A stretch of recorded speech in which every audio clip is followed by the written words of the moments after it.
Здравейте на всички! Ето ни тук и сега ще направим дългоочакваното ревю на 4G модула за FIMI Mini 3SE. Както виждате на екрана, FIMI-то вече е готово. 4G модула е с Enhance FPV, имаме Network и сме готови да я излитаме. Та да видим докъде ще ни стигне батерията, да го пратим в права посока, ето на там, в посока Paradise Mall. Let's go!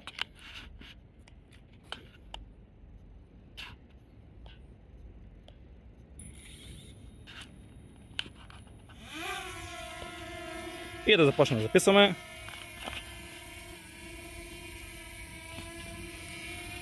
Дронът е готов. И да го издигнем малко.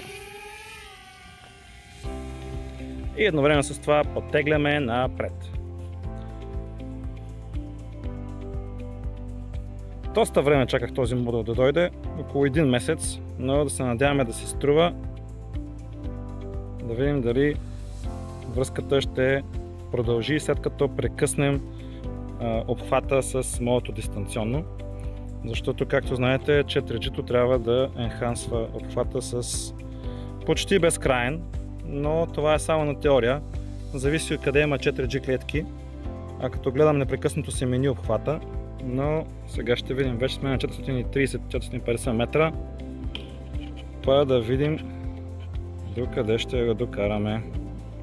Ето това долу е Георги Димитров. Ще караме по него в посока Paradise Mall.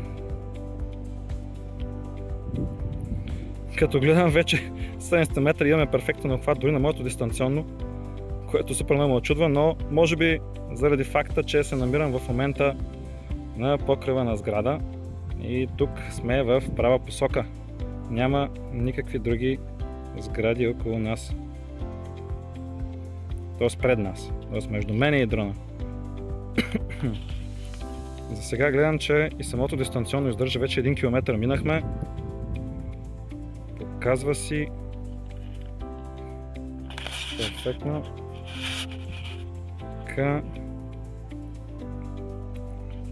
Километър и половина и нашето дистанционно все още държи. Уау! Може би наистина тези екстендери за антените, които взех от Алито за $10 вършат работа. Почна да словва, но не, все още сме там. Не мога да повярвам, вече километър и половина и моето дистанционно издържа. Дори още не сме минали на 4G.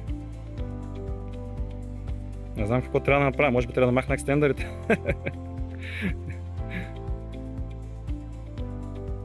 Вече наистина сме доста далече, почти 2 км от мястото на излитане с FIMI Mini 3SE и все още гледам, че се движим перфектно. Няма никакъв дроп на обхвата, дори на моето дистанционно, което супер много ме очудва. Вече 2 км. Да, ми грешка, Network на Available. 4G-то е на Available. Много странно.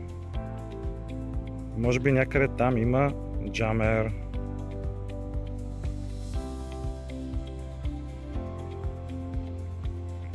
Да, може би там някъде има Jammer. Ето е. Свична, между другото. 4G-то свична току-що. Както виждате.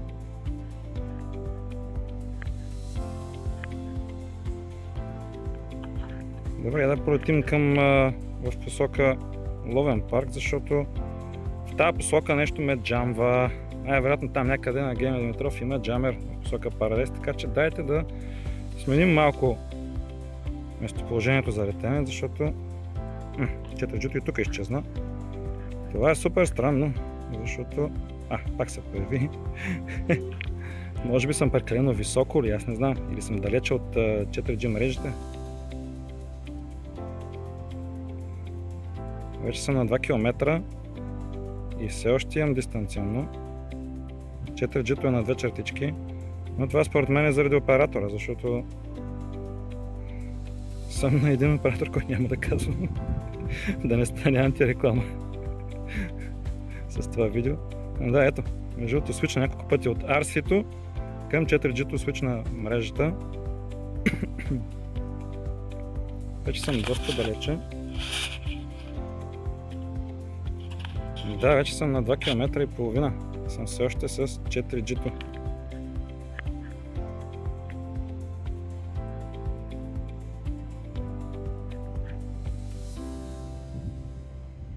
И все още с моето дистанционно. Ето изчезна моето дистанционно.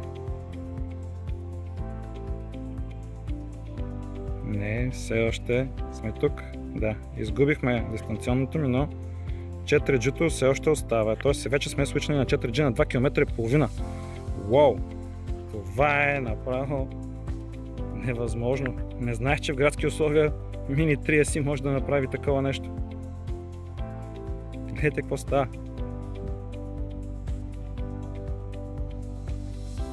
На 74% сме вече на 2 км и половина, 3 почти. Това какво значи, че 5-6 км ще извърша с половината батерия, после 5-6, значи 10 км може да стигне с 4G модула една батерия на FIMI Mini 3SE.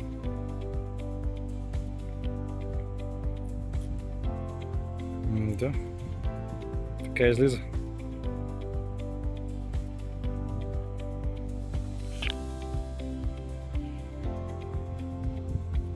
Така излиза, да. В момента си нямам никаква идея къде съм, но се движим в права посока и сме над сградите, което мен ме интересува. И 4G модула все още работи на 3 км. 3 км и 100 от мен. Това е уау.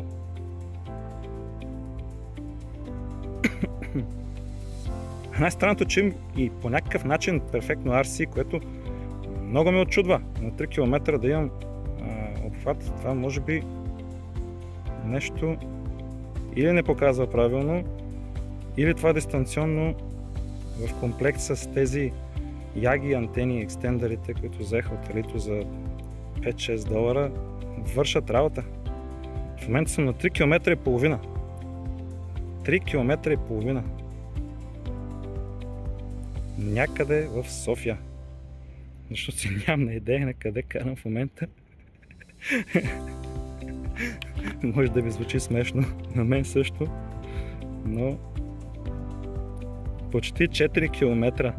Ами, дами и господа, това е теста, който очаквахме, или може би не очаквахме, защото все още пише, че имам RC, т.е. имам достъп до моето дистанционно. Може би ако се обърна наобратно, аз се обърна наобратно с Yagi антените. Ето сега загубих обхват. Сега трябва да свични само на 4G-то. Да, ето свична на 4G-то. Не, той е инициирал Return to Home. Защото и 4G-то по някаква причина се е дисконектнало. Да. Добре, да речем, че чакайте да го спрем това.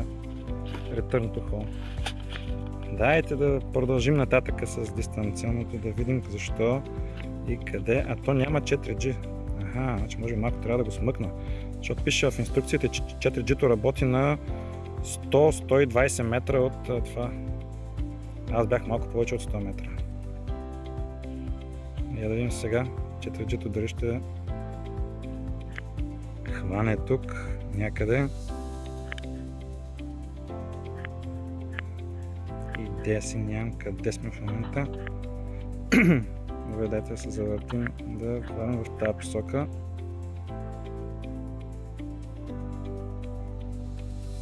Вече почти 10 минути записваме, 8 минути и половина запис и сме на 4 км далечина. И моето дистанционно, само то в момента работи с Yagi антените. В момента, в който аз се обърнах наобратно с тези Yagi антени, загубих тотален обхват. Тоест, това, ако не е доказателство, не знам какво е. И добре, нека да го върнем в къщи, защото той започна да мрънка, че няма батерия и няма да може да се върне в къщи, ако не му дам батерия, така че айде да го върнем в къщи. Остават 50%, да стискаме палци да се върне дрона в къщи. Това е ултимат теста, дами и господа. Ултимат теста за издържане на батерия и за всичко останало. И сега ще видим дали ще се върне при нас дрончето. Живо и здраво. И сега се връщаме обратно.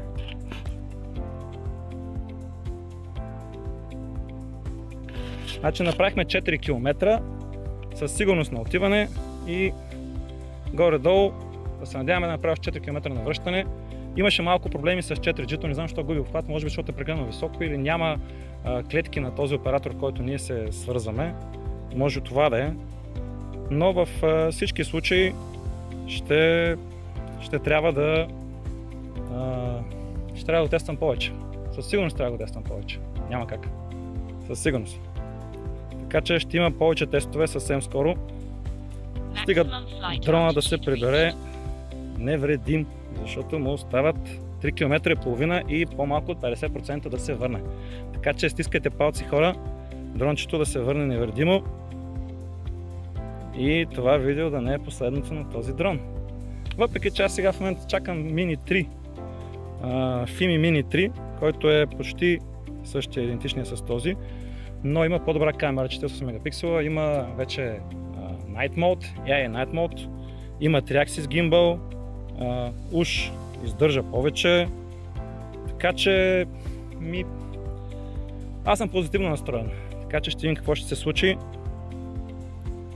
Пък Fimi дано не ни разочароват с Fimi Mini 3 само, т.е. да има доста по-голям импрувмент, отколкото аз си мисля, че ще има, защото те ги водят горе-долу сходни модели.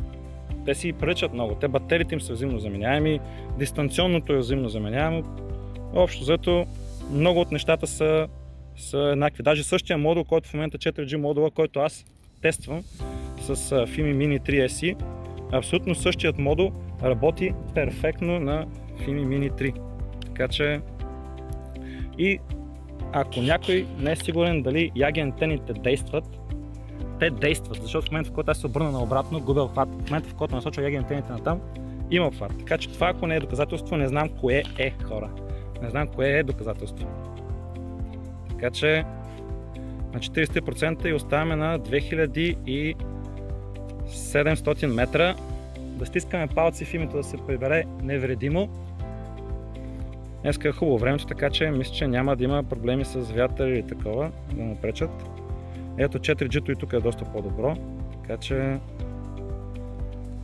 това е, хора. Стискаме палци.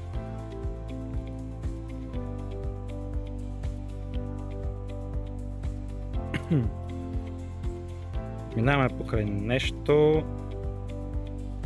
Да. Това отпред е ловен парк, само че да се надяваме да не се закрещим там някъде, тръгне да пада батерията. Защото тази между другото е втората батерия, която аз имам, тя не е използвана до сега. Тотално нова е, така че да се надяваме заради това да издържи. Защото имам още една батерия, която беше дошла с дрона и не съм карал вече 10 на пъти.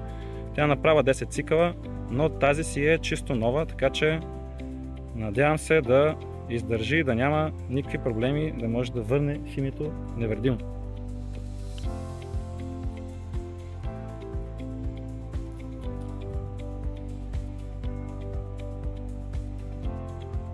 ...13 минути вече и на 2 км. Надявам се 30% батерия да стигнат, за да се върне Fimi-то 2 км до нас.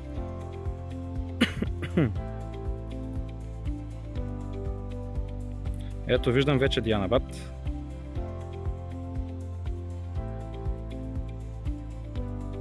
И това всъщност е ултимативен тест за тест на батерията, защото тръгнахме на 4 км от там и 53% оставащи, а сега сме на 35% и 1700 метра. Па ще видим какво ще стане.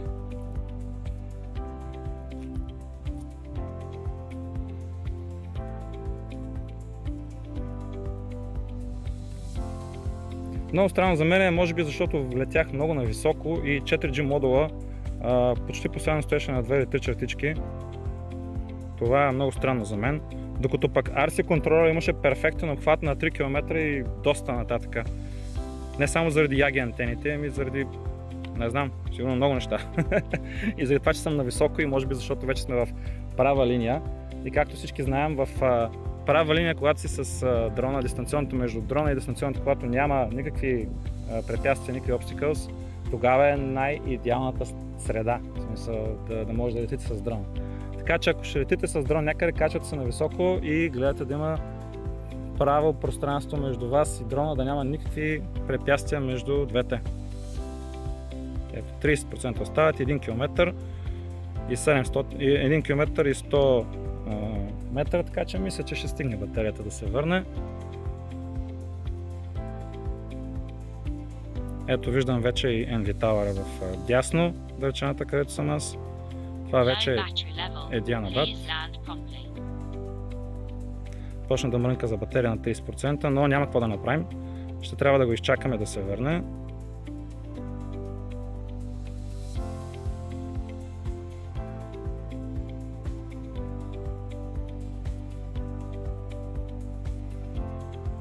Ето е дистанционното перфектно и 4G-то. Може би над ловен парк да има проблеми с обхвата, защото там няма никъде клетки, а тук сме в населено място и имаме клетки навсякъде. Аз тук даже в момента, като се обърна, виждам две клетки поне. Там има още една, 3. В смисъл, доста клетки има тук на оператори около нас, така че да. Мисля, че е това.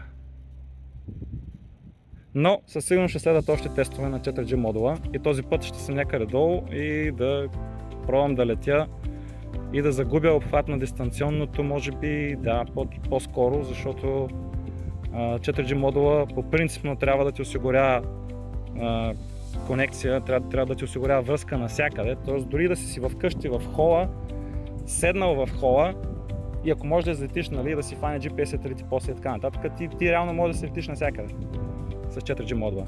Гледах същия 4G модул за другият ми дрон, DJI Mini 3 Pro, беше $160, което е двойна цена на това, което аз платих за този 4G модул. Така че, после ще ви кажа колко харчи, колко трафик харчи, защото имам статистика на приложението на оператора, където мога да видя колко мегабайта трафик е изхарчил този GPS модул. Така че и това също, ако ви интересува, нали, защото силно ви интересува, понеже ако ще вземете примерно SIM карта с дейта план, без да има нищо друго, това ви интересува. Колко харчи този 4G модул. Така че сега в момента за един полет, 4 км на отиване, 4 км на връщане, ще ви кажа колко е изхарчил като мегабайти. Да, ето прибрахме се на 18% и започваме да ландваме.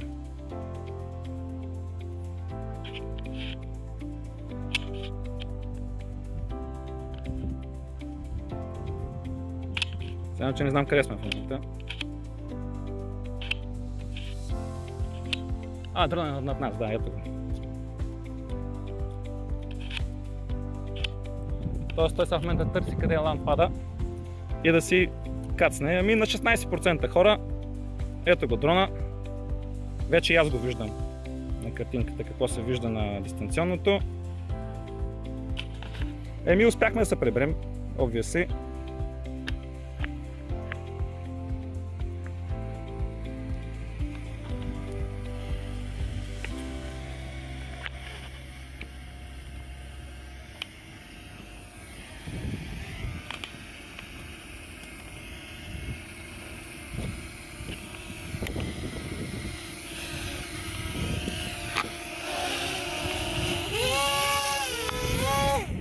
Щеше да избяга дрона, хора. Щеше да избяга. Беше тръгнал да каца.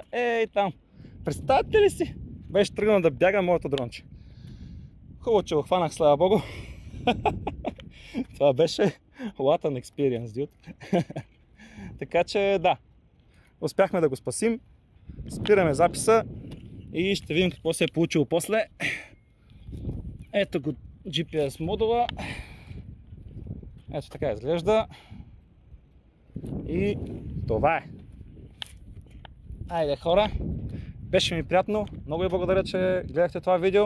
Ще последват още такива, със сигурност, да тестваме 4G модула на Mini 3, Fimi Mini 3SE, след това като дойде Fimi Mini 3 и него ще го тестваме и така, ще има доста интересни неща, които ще последват. Айде!